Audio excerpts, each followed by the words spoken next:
Hey Forex Fortune Hunters, welcome aboard. Thanks for taking time to check out our video. If you've been here before, welcome back. If you're new to the site and to the channel, we focus on Metatrader in this particular thread and Forex currency trading.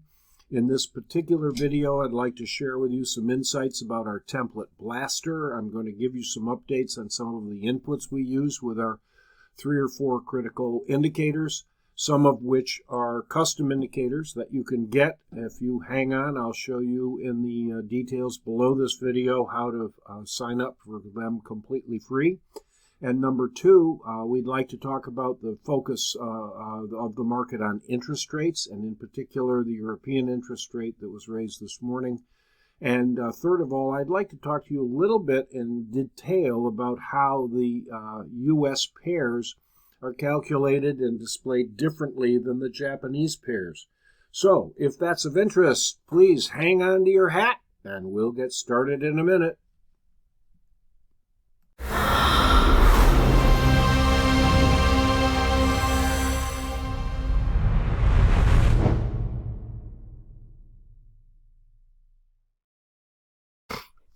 Okay, friends, let's start right out with a quick review of the Blaster template. Bottom line here is that we have multiple moving averages, basically 25 to 45, if you will, somewhere in that range, exponential moving averages. We have what's called Trend Magic, which was an indicator put out by MetaQuotes themselves, the software vendor who created Metatrader, the platform. I have another custom indicator here. This, by the way, what I mean by custom, it doesn't come as a default indicator in your broker's package probably, and you will have to use some of the videos and knowledge that you gain at our website in order to install them up here in the file menu. In any event, we also have a histogram version of the MACD, and you can see that it's histogram bars, and basically until you get to a red bar, it means each previous bar was incrementally bigger than the one before it. Likewise, if you're down here, it means the red indicates that it continues lower until you get a little uptick, and so on and so forth. And the height of it is an indication of the intensity of the move. Also, we have a simple non-branded RSI right off the default list, and I put in terms of my inputs, bands at the 45 and 55 level, so you can see basically those are the areas where you would see a change. And typically, if you're in a holding pattern in the bands, not much is going on. You need the breakout or the pullback to the top of the bands or to the bottom of the bands in order to see any big changes in momentum or direction. So those are the basics. Over here we have our magnified market price. Just helps me keep track of the current bid as I'm moving from currency pair to currency pair. And let's stop right there to say in this particular case, this is the Euro USD, and the number here, the bid price, is always how much of the second currency in the pair you need to buy one of the first in the pair. So this equates to $1.09 and 45.7 pips in order to get 1 euro. So that we've come all the way back from par as the interest rate change occurred with the Federal Reserve. And we can see if we switch to a daily chart right here, how those kinds of changes, let's even go out to the weekly chart. You can see as we move back into 2021 and the Fed announced it was going to begin to change strategy and move into higher interest rates, the euro declined dramatically until it was down here in the 96 cent range. So it was down below par for the first time in 15 or 20 years. So fascinating development as the Fed outpaced the European Central Bank, and that was obvious. Now, as the Fed began to change policy, you can see that there was a change, and this is the first time really that we've had these kinds of very big bar upticks based upon the European Central Bank beginning to catch up, as we think the Fed is beginning to loosen, not go back and have interest rate declines, but at least we saw a recent pause. And so that's kind of the reason. And as we say in our book, The Amazing Zealander Fly Trap Trading Strategy, that is the basic critical dimension for every currency pair valuation. What is the relative rate of interest rates between the two pairs? Okay, now back to the 15-minute chart. Let's take a look also and review that this particular medallion is an upward medallion. Here is a red one, it's a down. This means a twist in the 25-45, and so perhaps yours will be a little different. You can adjust those if you'd like. You could make it 20 and 50. You can have to experiment on your own. I use 25-45, and so you can see here a twist in that means that at this point it's beginning to be true that all the audiences are thinking the same way and headed in the same direction. Typically what we have is a move higher and then a pullback. You can see it here. This is once again on the 15-minute chart. This kind of a move with a hold where the trend magic is above your moving averages, where your pullback of 5 bars turns into a white bar, which is this one right here, where we pull back to the 55 and then head higher. That's a sign that the probabilities of moving higher are with you. Sort of like poker, if you know that 3 jacks have been drawn, you know there's only one left in the deck. Your probabilities change with that kind of a situation, and so as a result here, your probability is that you're going to be heading higher. You're going to need a big change in emotion and some kind of fundamental announcement to change direction. You should be in a position where at least you can sense that the news of the day is heading you in the right direction. Now, this was probably a consumer price increase announcement, a fundamental announcement, and we've discussed that and how you can find those on forexfactory.com and try to stay out of the way of disaster. But notice that even if you had not seen this bar coming and you were long, it only took you back right here to this area. So it's still not a losing trade, and there was a rebound. So as a result of that, this is why I say you can maximize reward and minimize risk by playing your template in this way. Okay, now that's the first part, which are our indicators, except for one last thing. In addition on Blaster, in addition to having the yellow and the red major indicator switch crossovers of the 25 and 45, in this particular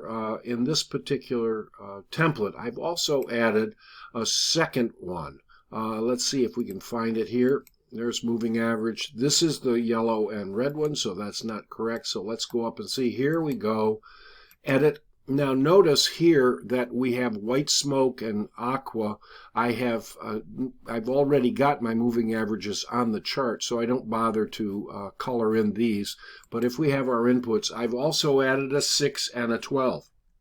So that what you're getting with the white and the aqua moving averages is kind of an in-trend indication of whether you're, potentially headed lower. It's kind of an early warning signal.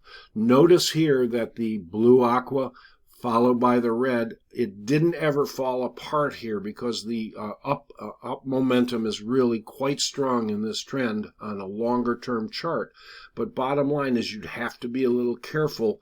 You can see a white and then a blue and then another white and then a follow on here. Now this particular pattern is quite interesting and typically also helps you increase your probability of moving higher.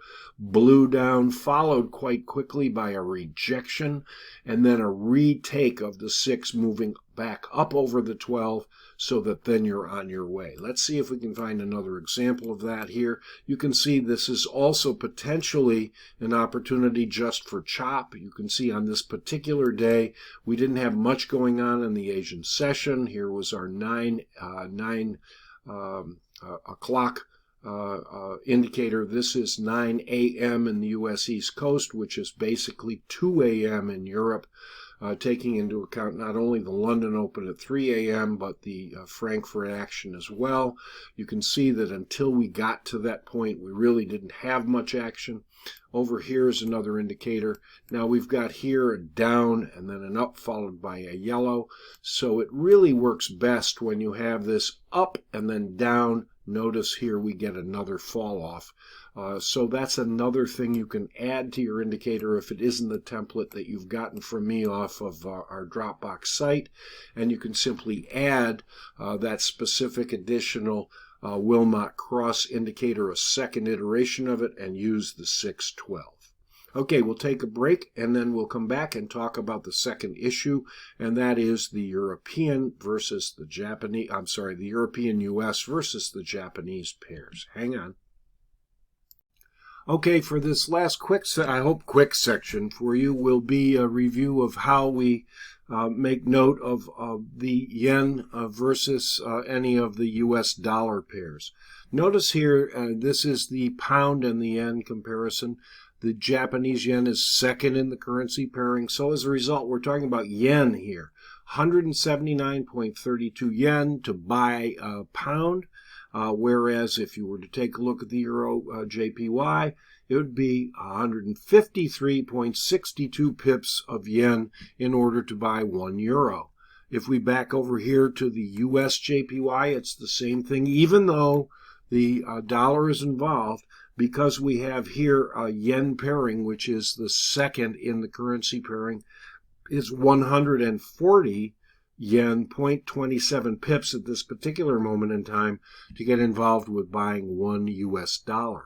So as a result, the difference is very clear. Here we have the dollar being in charge, so we have $100.09, right? And 51 pips to buy a euro. And take a look here at the Australian dollar, same thing. This is now, don't get confused, 68 US cents in order to buy the Australian dollar. As people are getting started with this, I know it can be terribly confusing. That's why I say always check the second currency in the pairing to see how many of those you're going to need to buy one of the first one.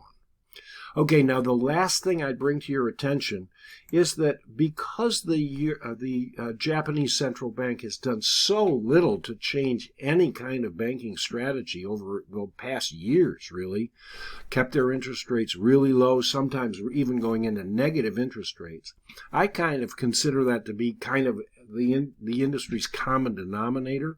Because it doesn't move, you don't really have to keep track of much except what's happening to the euro.